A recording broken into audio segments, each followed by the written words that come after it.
Amante Padre que estás en gloria, te damos muchas gracias en esta hora, Señor, por permitirnos reunir nuevamente, Señor, en esta linda noche. Gracias porque podemos tener el tiempo, Señor, y para estudiar de tu palabra, Señor. Asimismo, Señor, bendice a hermano Walter, que es el que también, Señor, te, tienes el tiempo, Señor, lo aparta para enseñarnos con pasión, Señor, y con amor de tu obra. Te pedimos, Señor, que en esta noche tú abras nuestras mentes y nuestros corazones para que podamos, Señor, asimilar lo que tú nos quieres enseñar. En el nombre de tu Hijo amado Jesucristo. Amén. Bien. Bueno, hoy tenemos un pasaje realmente impresionante, hermanos, porque vamos a ver la agonía de Jesús en el huerto del Getsemaní. Eh, Vamos a ver, es muy difícil de poder explicar, de poder visualizar el sufrimiento por el que él pasó, incluso antes de la cruz, ese eh, sufrimiento psicológico al que estuvo expuesto tan fuerte. Pero vamos a reflexionar sobre eso y a tratar de entender de alguna manera lo que pasó. Y a la vez lo vamos a contrastar con las reacciones de los discípulos, que pues también es impresionante la forma en que ellos reaccionaron. Eh, pero, pues antes de condenarlos, tenemos que entender lo que pasó, sus motivaciones o lo que pudieron haber sentido en aquel momento. Pero vamos a la presentación, así entramos en materia inmediatamente. Siempre confirmo, por favor, si la están viendo. Sí, sí se mira bien. Gracias. Bueno, le pusimos como título Orgullo y Sumisión porque vamos a hablar de esas dos facetas que se dan en este pasaje. Recordamos, en las semanas anteriores hemos visto pues que Jesús se reunió con sus discípulos en la cena, en la cena pascual, en aquella celebración que se daba todos los judíos, recordando justamente la Pascua.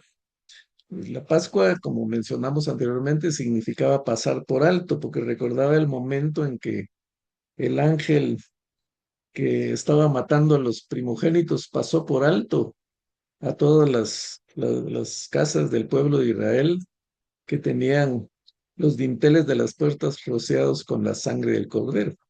La sangre del cordero los salvó a los primogénitos. Y ahora Jesús está cerca de la Pascua, justamente porque Él es el Cordero de Dios que quita el pecado del mundo y su sangre va a salvar a, a todos nosotros. Entonces, vemos cómo Él ahí, pues, eh, no sigue exactamente el protocolo que se seguía, lo altera intencionalmente porque Él está consciente de lo que está por pasar y de hecho, pues, vimos que al final él eh, toma la copa, toma el pan y dice, este es mi cuerpo, esta es mi sangre, y que por ustedes va a ser derramada. Y ahí pues termina la cena. Ahí él anuncia que va a ser traicionado. Y bueno, después de eso salen hacia el huerto del Getsemaní. Pero vamos al texto, vamos a leer ahí. eh, y tal vez vale la pena siempre irnos a los anteriores. Aquí vemos el anterior que dice, después tomó una copa, que están en la cena, dio gracias, se la pasó a ellos y todos bebieron de ella. Esto es mi sangre del pacto que es derramada por muchos, dijo, les aseguro que no volveré a beber el fruto de la vida hasta aquel día en que beba el vino nuevo en el reino de Dios. Como estudiábamos la semana pasada, aquí él anunció que esa última copa de esa celebración maravillosa la vamos a tener nosotros en gloria con Él. Y entonces dice, después de cantar los salmos, salieron al monte de los olivos. Pero entonces ahí el Señor dice, todos ustedes me abandonarán, dijo Jesús, porque está escrito, heriré al pastor y se dispersarán las ovejas. Pero después de que yo resucite, iré delante de ustedes a Galilea. Aunque todos te abandonen, yo no, declaró Pedro. Te aseguro, le contestó Jesús, que hoy, esta misma noche, antes de que el gallo cante por segunda vez, me negarás 3 veces. Aunque tenga que morir contigo, insistió Pedro y con vehemencia, jamás te negaré. Y los demás dijeron lo mismo. Bueno, eh, ¿qué está haciendo Jesús aquí? Jesús está advirtiendo lo que va a pasar. ¿Por qué lo hace? Porque Él está demostrando a sus discípulos y a nosotros que todo lo que pasó estaba profetizado, que todo lo que pasó fue el cumplimiento del plan de Dios. Hemos mencionado hasta el cansancio que nada de esto fue por casualidad, que no es que las cosas salieran mal, que no es que se salieran del control. El Señor siempre estuvo en control, Jesús siempre estuvo en control de todo.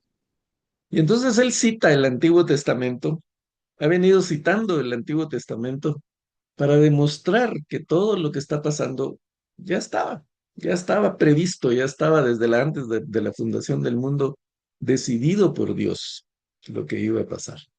Y entonces les dice, está escrito.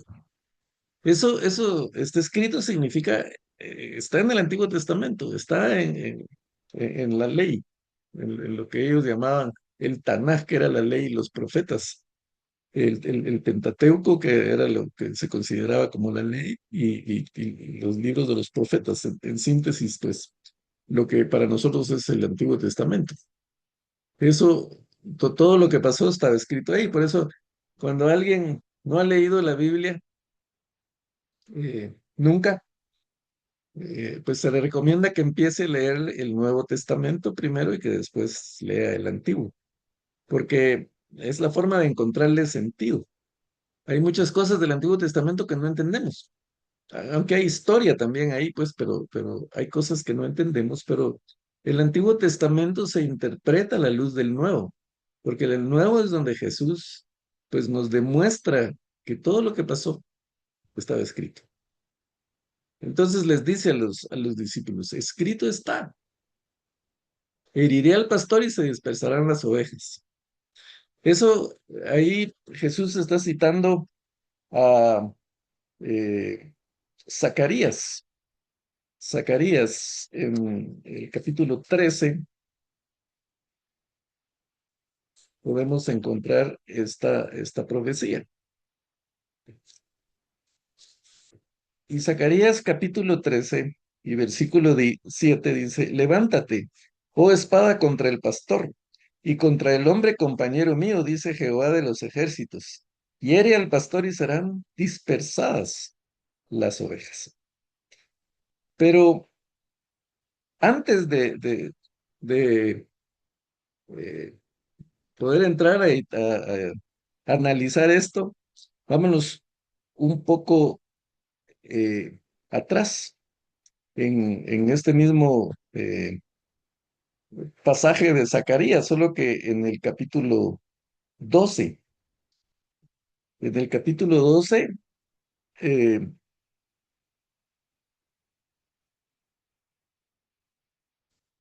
el Señor, por medio de Zacarías, está diciendo eh, cosas muy interesantes. 12:10 dice, y derramaré sobre la casa de David y sobre los moradores de Jerusalén espíritu de gracia y de oración, y mirarán a mí, a quien traspasaron, y llorarán como se llora por hijo unigénito, afligiéndose por él como quien se aflige por el primogénito.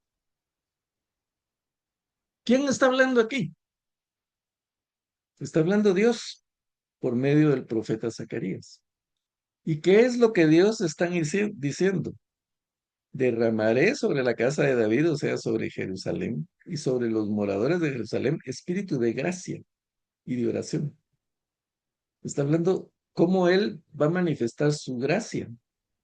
para este pueblo y para todos nosotros. Y dice, y mirarán a mí, está hablando Dios, mirarán a mí a quien traspasaron. ¿Quién fue traspasado en la cruz del Calvario? ¿Quién fue traspasado por una lanza? En Juan leemos que un soldado atravesó el pecho de Jesús con una lanza y que de su costado salió sangre y agua. Y miren lo que está diciendo aquí. Eh, el, el profeta, o Dios por el medio del profeta Zacarías. Él dice, mirarán a mí a quien traspasar.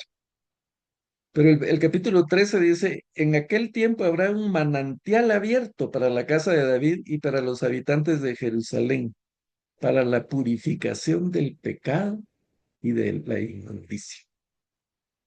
Podemos ver la relación. Habrá un manantial abierto para los habitantes de Jerusalén, para la purificación del pecado y la inmundicia. ¿Cuál es ese manantial? ¿Qué brotó del costado de Jesús? Agua y sangre. Y eso es lo que sirvió para limpiar nuestros pecados, para perdonar nuestros pecados. Entonces es muy interesante eh, cómo todo va girando alrededor de la misericordia del Señor, cómo va girando alrededor de que esto era parte del plan divino.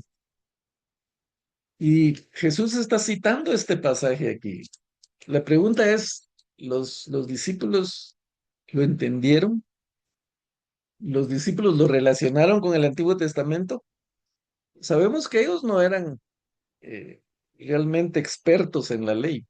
Los maestros de la ley eran los escribas, los fariseos, los sacerdotes. Los sacerdotes conocían perfectamente la ley, o conocían perfectamente el Antiguo Testamento. Hasta se lo sabían de memoria. Los discípulos eran pescadores y los judíos decían que ellos eran iletrados.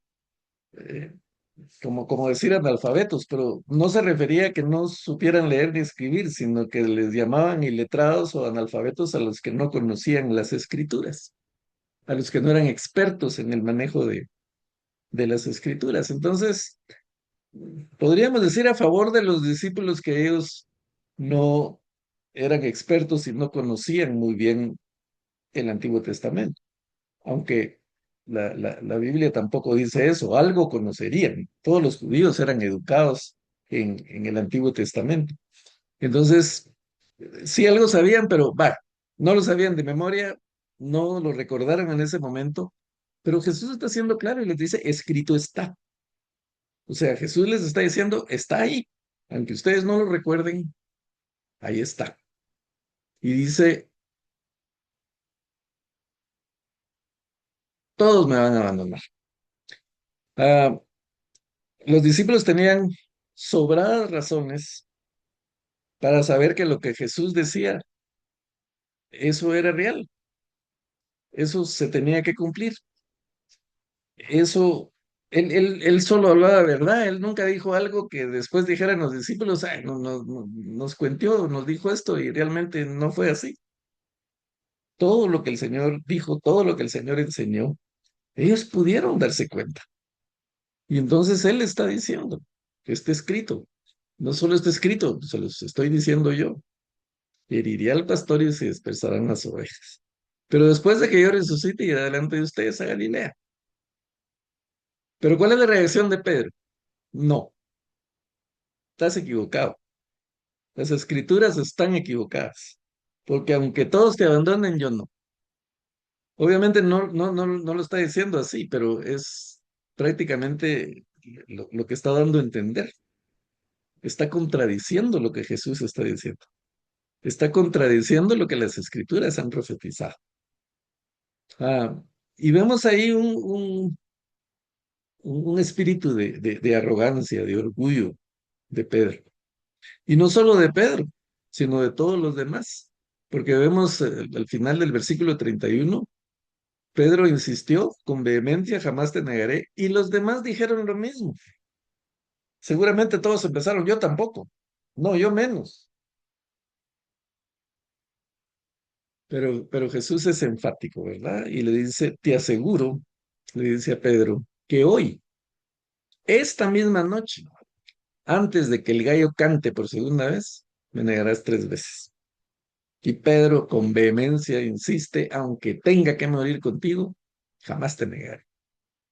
Y aquí tenemos la primera enseñanza para nosotros, mis hermanos. Eh, nosotros, como Pedro, amamos al Señor. Pedro, yo no creo que él esté fingiendo aquí o que esté actuando con hipocresía.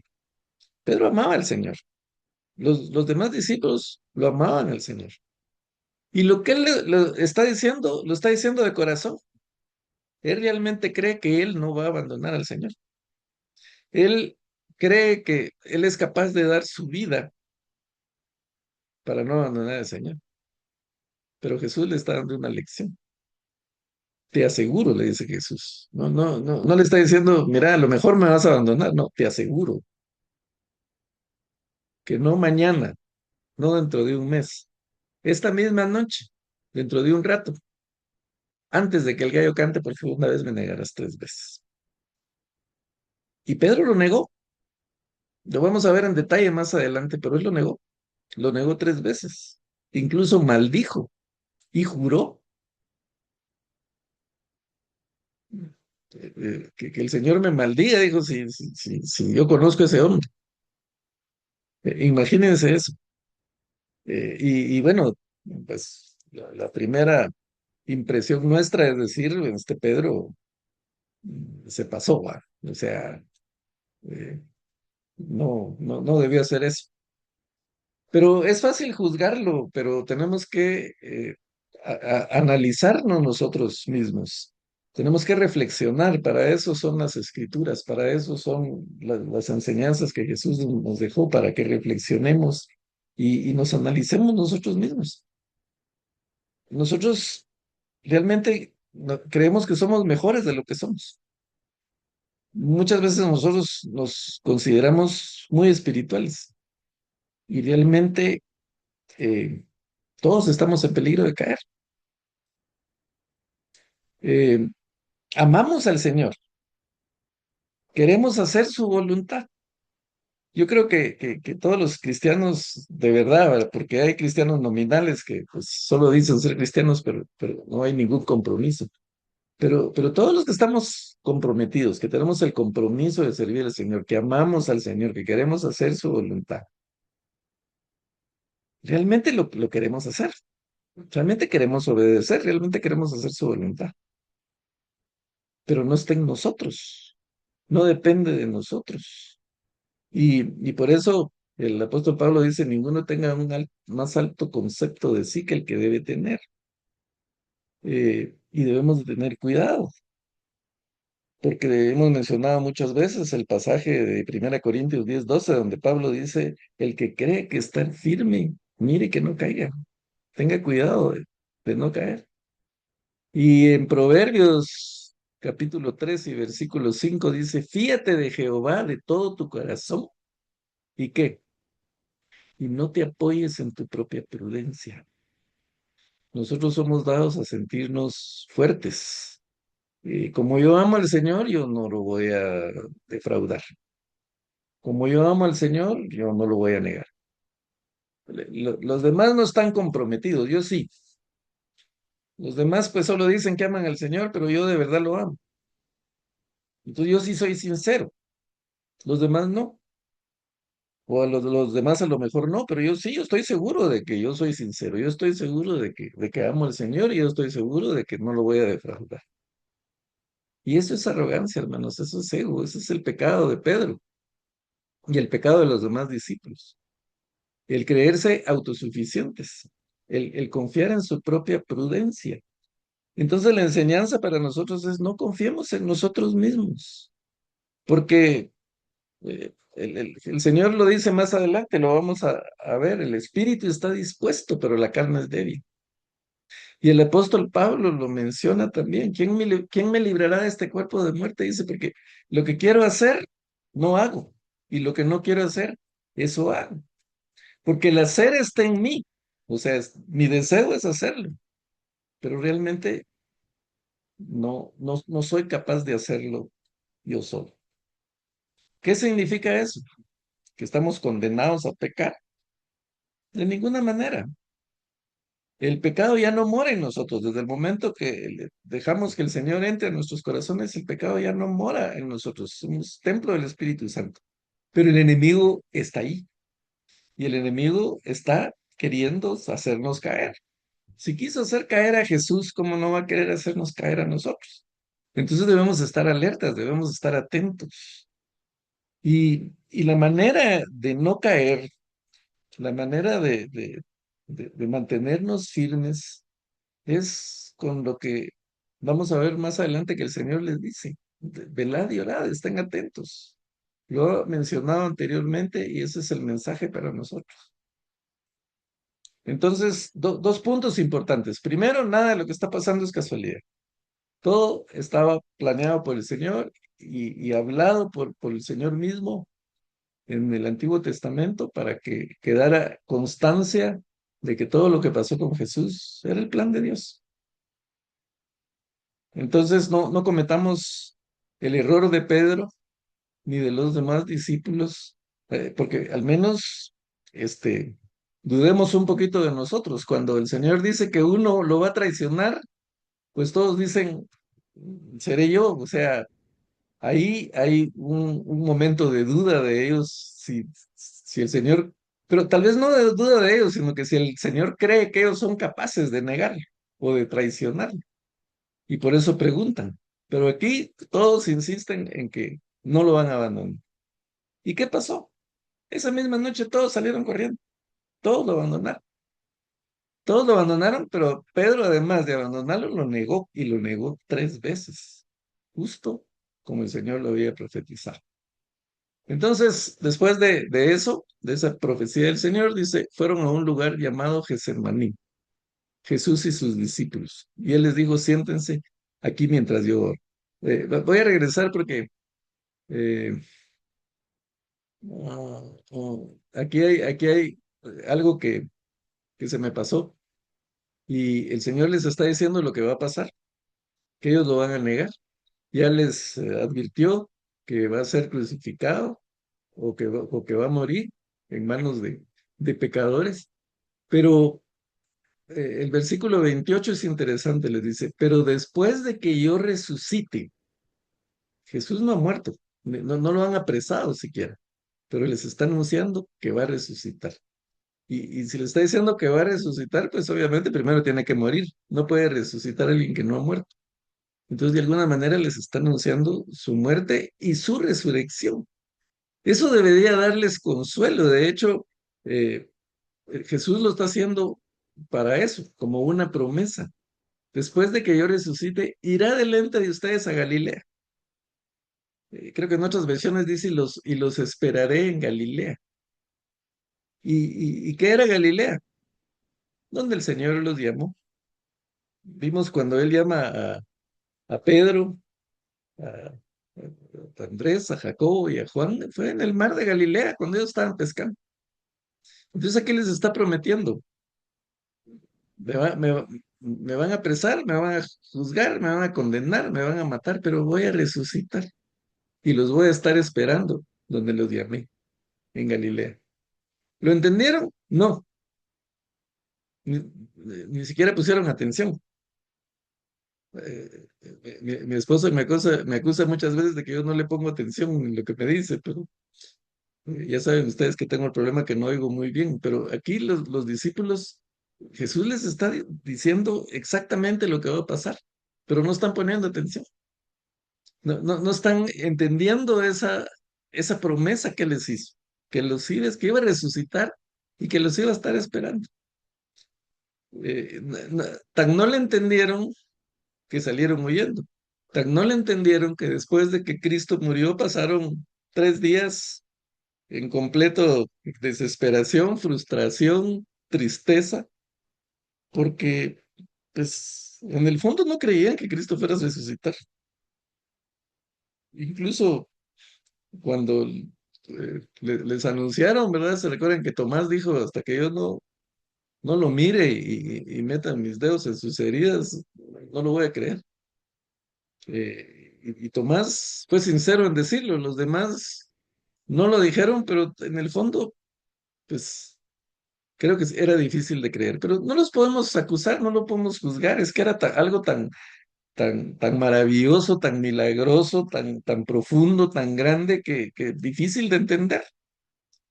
Si a nosotros cualquiera, un pastor, por ejemplo, nos dijera, voy a morir, pero voy a resucitar, está loco, ¿ah? Lo mismo han de haber pensado los discípulos.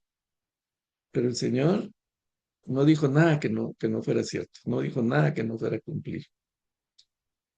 Y entonces, en medio de la mala noticia que les está dando, en medio de que les está diciendo que lo van a abandonar, en medio de que les está diciendo que hay alguien que lo va a traicionar, en medio que les está advirtiendo, le está advirtiendo a Pedro que lo va a negar, hay una palabra de consuelo. Voy a resucitar y los voy a estar esperando en Galilea. El Señor está en control. Y en medio de las peores circunstancias hay esperanza para nosotros. Y en medio de las peores circunstancias de nuestra tristeza, de nuestro desconsuelo, desesperación, sabemos que Él nos va a estar esperando un día en un lugar maravilloso que no podemos imaginar. Fueron a un lugar llamado Getsemaní y Jesús dijo a sus discípulos, siéntense aquí mientras yo oro. Se llevó a Pedro, a Santiago y a Juan y comenzó a sentir temor y angustia. Es tal la angustia que me invade que me siento morir, dijo. Quédense aquí y manténganse despiertos.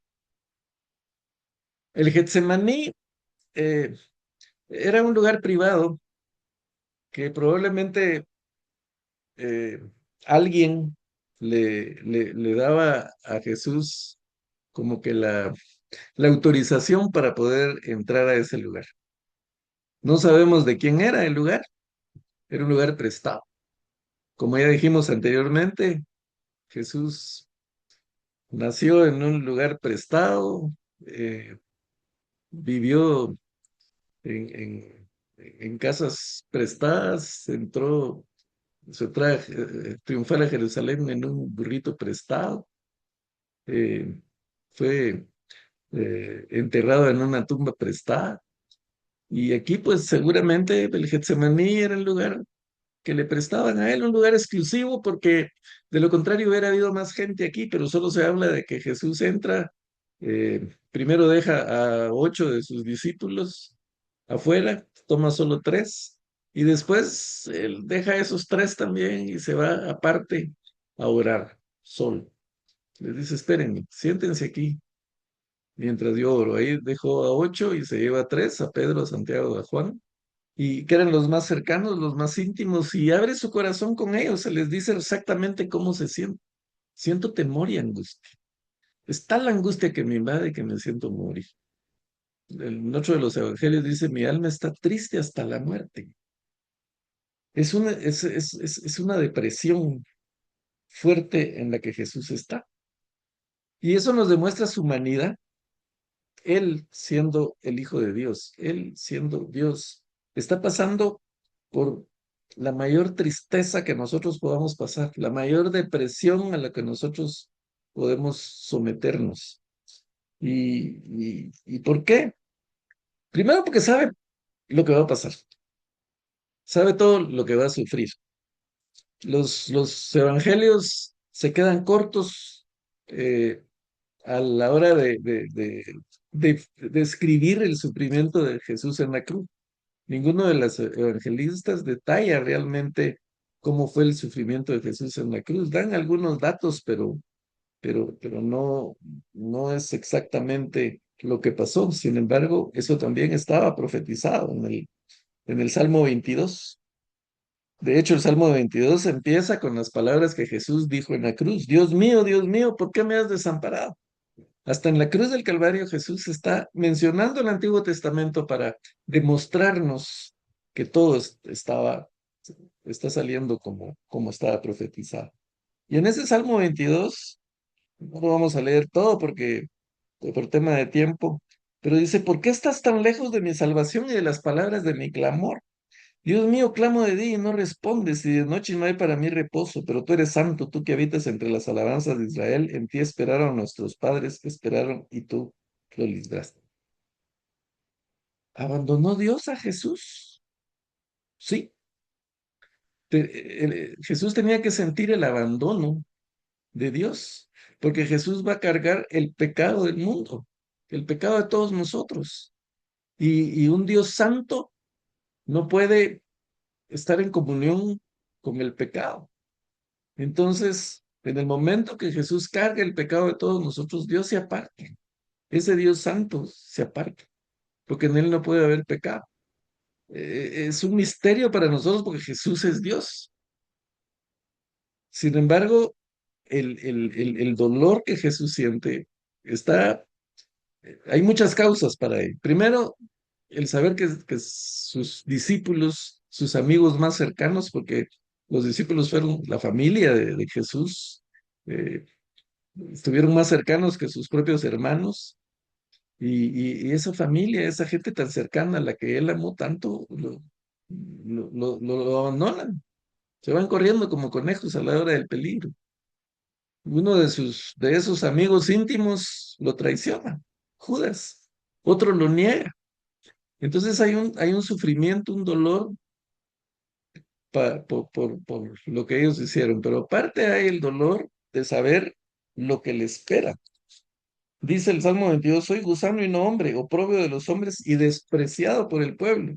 Todos los que me ven me escarnecen, estiran la boca mientras menean la cabeza, diciendo, se encomendó a Jehová, líbrele él, sálvele puesto que en él se complacía. Y dice, me han rodeado muchos toros, fuertes toros de Bazán me han cercado, abrieron sobre mí su boca como león rapaz y rugiente. He sido derramado como aguas y todos mis huesos se descoyunturaron. Mi corazón fue como cera derritiéndose en medio de mis entrañas, y como un tiesto se secó mi vigor, y mi lengua se pegó a mi paladar, y me has puesto en el polvo de la muerte porque perros me han rodeado, me han cercado cuadrilla de malignos. Horadaron mis manos y mis pies. Contar puedo todos mis huesos. Entre tanto ellos me miran y me observan. Repartieron entre mí mis vestidos y sobre mi ropa echaron suertes. Y así va describiendo, el Salmo 22 describe todo lo que pasó en la cruz del Calvario. Como mencioné, los mismos evangelios, los mismos discípulos no lo describen, pero en el Antiguo Testamento está profetizado. Entonces Jesús sabe lo que le espera, pero sobre todo sabe que Él va a sentir el peso del pecado y Él es un Dios santo. Dicen que Jesús fue tentado en todo, pero sin pecado. Él no tuvo pecado, sin embargo tuvo que cargar el pecado de todos nosotros. Y esa es su angustia, esa es su desesperación. Esa es la angustia que lo invade y que hace que se sienta morir. Entonces, les dice a sus discípulos, quédense aquí y manténganse despiertos. La recomendación es velen, manténgase despierto. Y se va, se aparta un poco más allá y se postra en tierra y empieza a orar que de ser posible no tuviera él que pasar por aquella hora. Y decía, Abba Padre, todo es posible para ti. No me hagas beber de este trago amargo, pero no sea lo que yo quiera, sino lo que quieras tú. En los otros evangelios dice, si es posible, pase de mí esta copa, pero no sea como quiera, como yo quiera, sino como tú. Miren cómo aquí se manifiesta la completa humanidad de Jesús. Él fue un hombre como cualquiera de nosotros, por su propia voluntad. Él quería pasar por todo lo que nosotros pasamos, sufrir por todo lo que nosotros sufrimos, deprimirse por todo lo que nosotros deprimimos, sentir hambre como todos nosotros sentimos, sentir sed como todos nosotros sentimos, sentir la tristeza del abandono, de- el desprecio de los demás, como nosotros. Por eso el autor de Hebreos dice que él fue tentado en todo, pero sin pecado. Y por eso dice, no tenemos un sacerdote que no nos entienda. Tenemos un sacerdote que sabe exactamente todo por lo que nosotros pasamos, todas las crisis, todo el peligro, toda la depresión, todo el dolor que nosotros pasamos, Él lo conoce. Porque ninguno de nosotros ha pasado ni pasará por el sufrimiento tanto psicológico como físico por el que Jesús pasó. Y es su humanidad de tal manera y lo que él conoce que le dice papito, porque solo él decía esto, Abba Padre, que era una expresión muy cariñosa, como cuando con un hijo le dice a su papá papi o papá o papito. Y eso escandalizaba a los religiosos, a los líderes religiosos, porque lo tomaban como una falta de respeto o como una, eh, sí,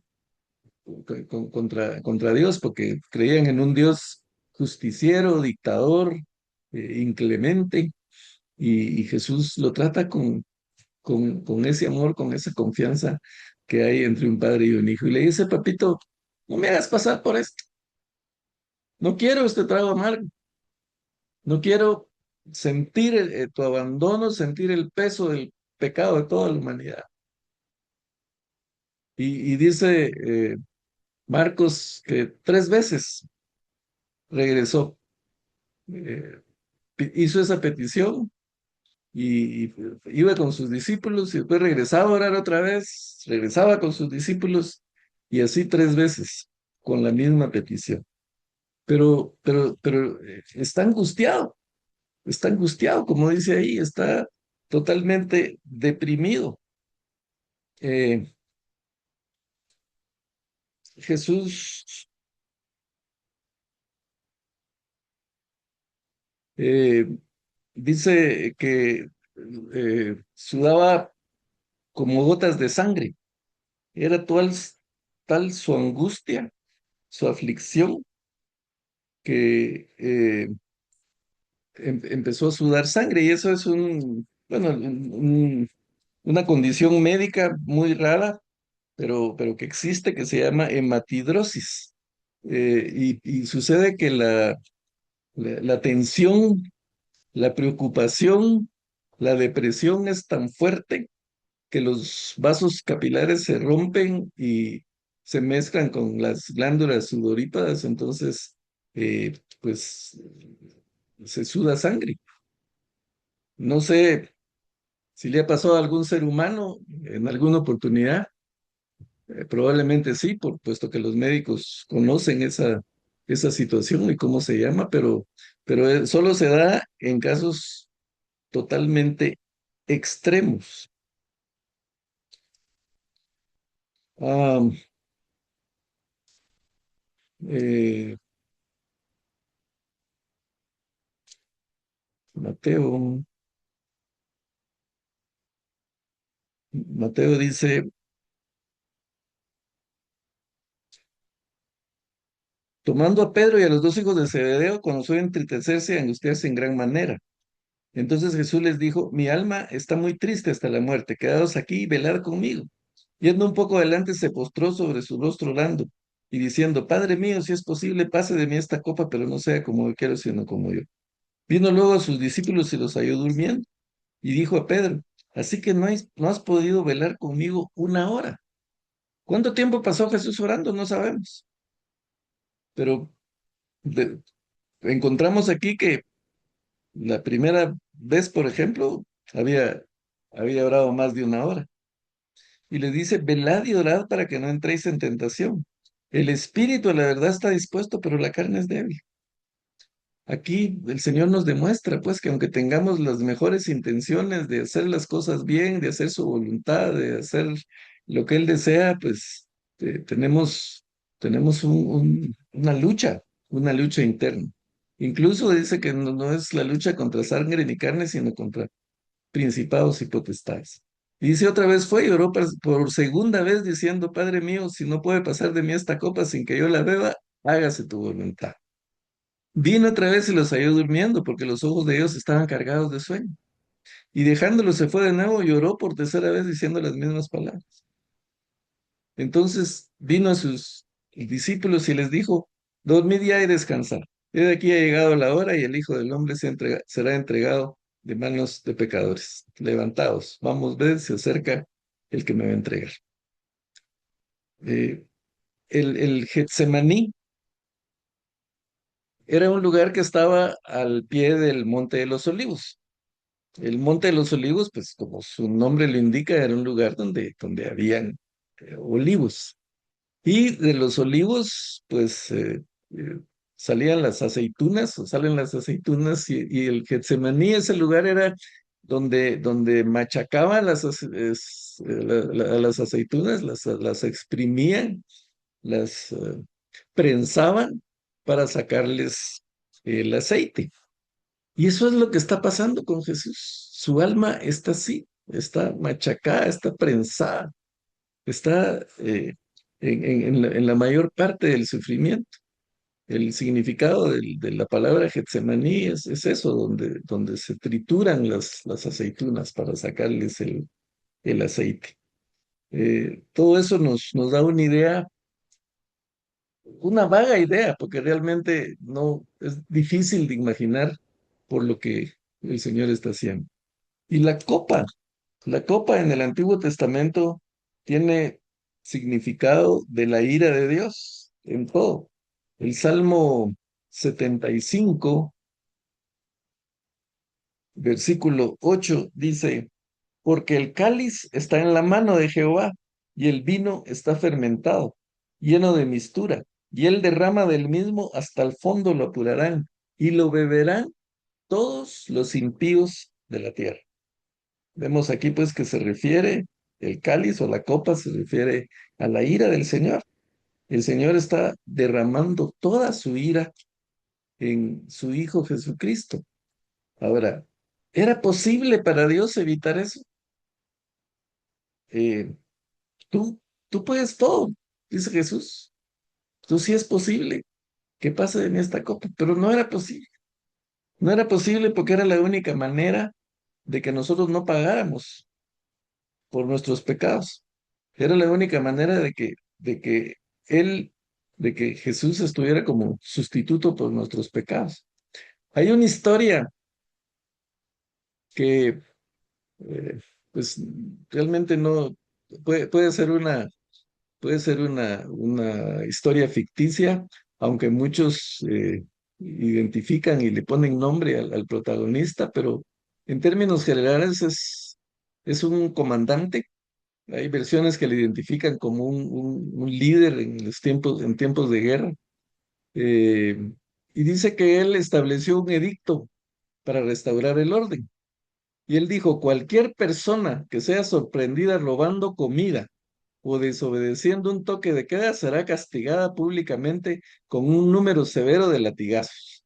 Comúnmente se menciona que eran 50 o 100 latigazos.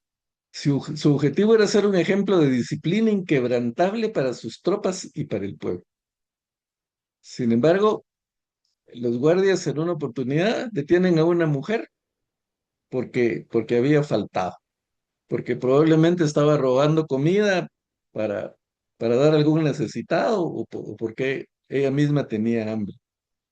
La llevaron ante el tribunal y el comandante descubre con horror que el infractor es su propia madre, quien había roto la regla. Ah, el pueblo y los soldados, sabiendo quién era ella, esperaban que el militar hiciera una excepción. Sin embargo, si lo hacía, su autoridad quedaría destruida y su ley sería vista como una herramienta para oprimir solo a los pobres. Entonces el militar pronunció una sentencia que dejó a todos en silencio. La ley se cumplirá. Ordenó que su madre fuera atada al poste del castigo. Pero justo antes de que el verdugo soltara el primer golpe, el militar hizo lo siguiente. Se quitó la casaca, caminó hacia el poste y abrazó a su madre, cubriéndola completamente con su propio cuerpo. Ordenó al verdugo que procediera. Los latigazos cayeron uno tras otro sobre la espalda del militar, mientras él protegía a su madre de cualquier contacto con el látigo. De esa manera el castigo fue ejecutado legalmente, los latigazos se dieron, pero su madre no sufrió el daño físico, sino que fue su hijo quien llevó las marcas por él. Esto fue lo que Dios hizo. Él estableció una regla. La paga del pecado es muerte. Tiene que haber derramamiento de sangre para que haya perdón de pecados. Pero no quiso, por el amor que Él nos tiene, No quiso que nosotros pagáramos por eso. No quiso que nosotros pasáramos por todo eso. Entonces derramó toda su ira sobre su hijo, sobre sí mismo. Y aquí Jesús en su humanidad está diciendo, si es posible, no quiero pasar por eso. Como ser humano total que soy, el que tenía que sentir todo lo que nosotros sentimos, no, no quiero. Pero dice, pero sea tu voluntad. Entonces esa es otra gran enseñanza para nosotros, mis hermanos. Eh, todos queremos hacer la voluntad del Señor. A veces no, no sabemos cuál es o no entendemos cuál es la voluntad específica para cada uno de nosotros, aunque sabemos que su voluntad está en las Escrituras. Y queremos hacerla, pero nos cuesta.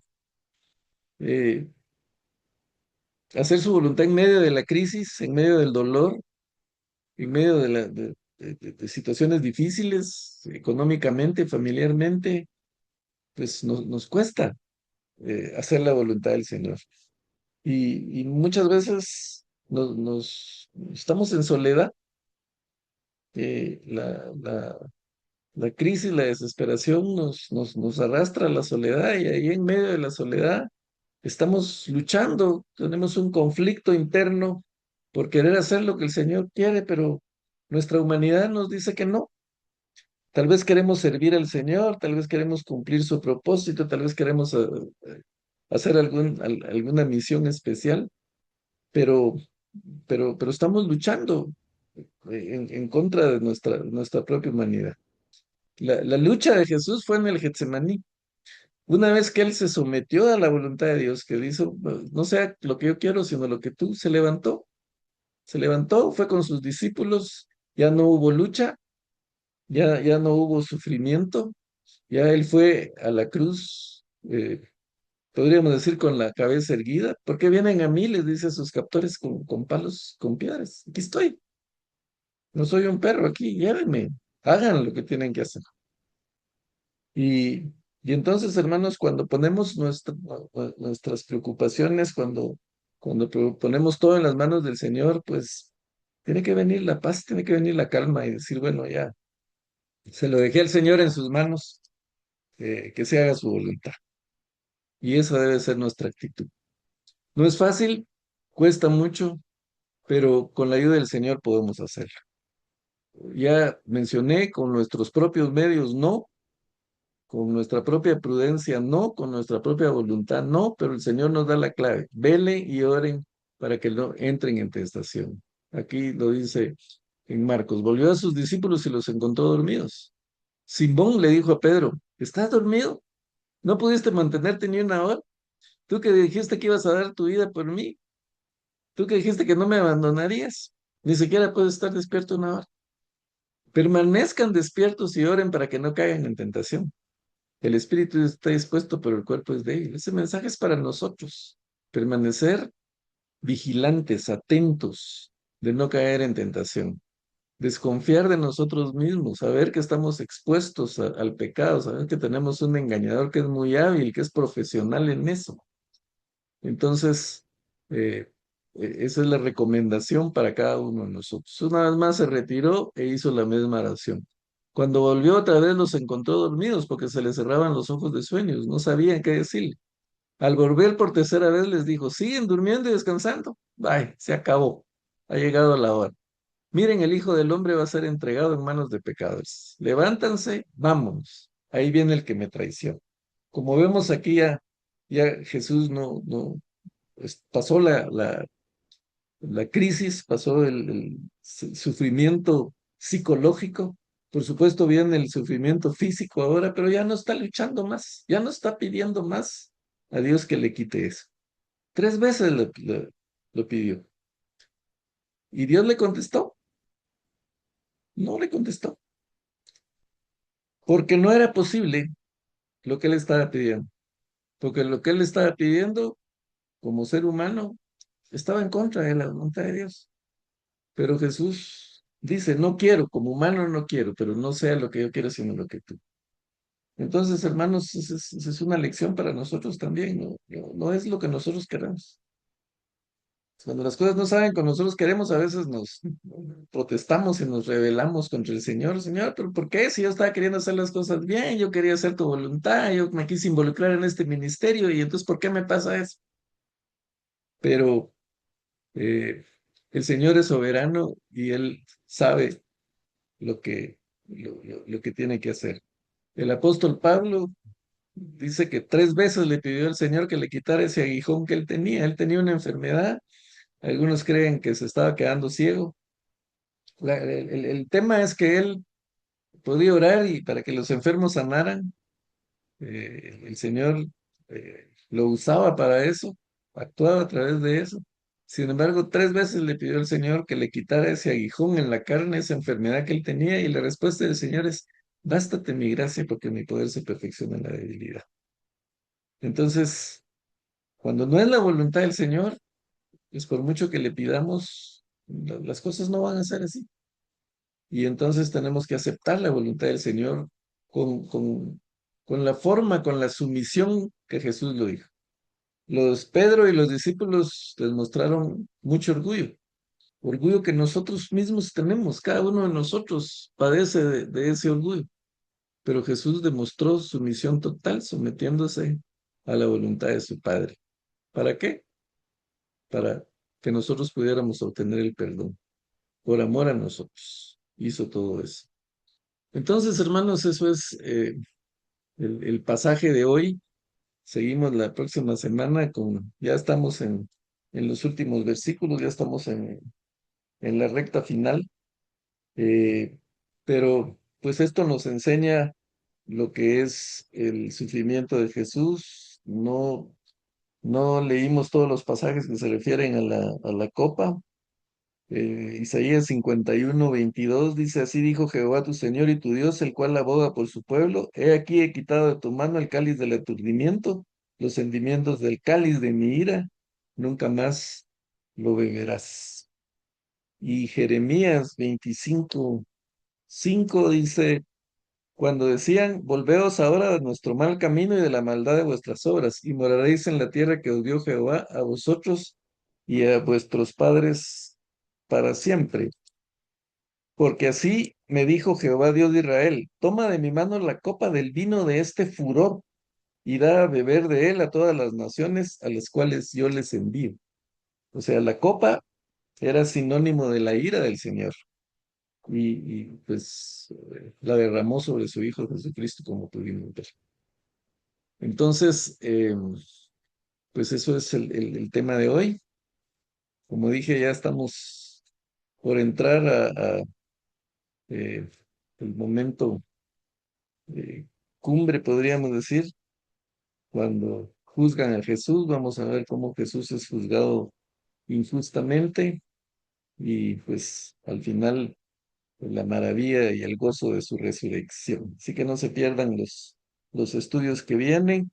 Ya nos falta poquito. Ya estamos terminando el capítulo 14 y entonces ya solo nos faltará el 15 y el 16, aunque eso pues nos va a tomar, no sé, tal vez unas 4 o 6 semanas para poder terminar con el estudio.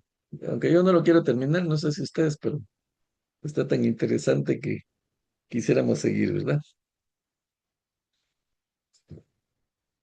Muy bien, ¿alguna pregunta? ¿Todo bien? ¿No hay preguntas? ¿No hay quien quiera pues aportar algo adicional a lo que ya hablamos? Aporten ustedes también, que ustedes también conocen las escrituras y pueden enriquecer la enseñanza. Gracias, hermano, por esa clase tan interesante. La verdad que deja de manifiesto una gran enseñanza de tenemos que estar alertas, ¿verdad? Viviendo, como dice la palabra, con temor y temblor, sabiendo que somos vulnerables. Y como dice también que el enemigo anda como león rugiente viendo a quién devora, ¿verdad? Y eso me dejó así en que pensar que uno, la verdad, a veces es arrogante pensando que está como que está muy bien, ¿verdad? Pero tiene que ser humilde y saber que es vulnerable, que puede caer en cualquier momento.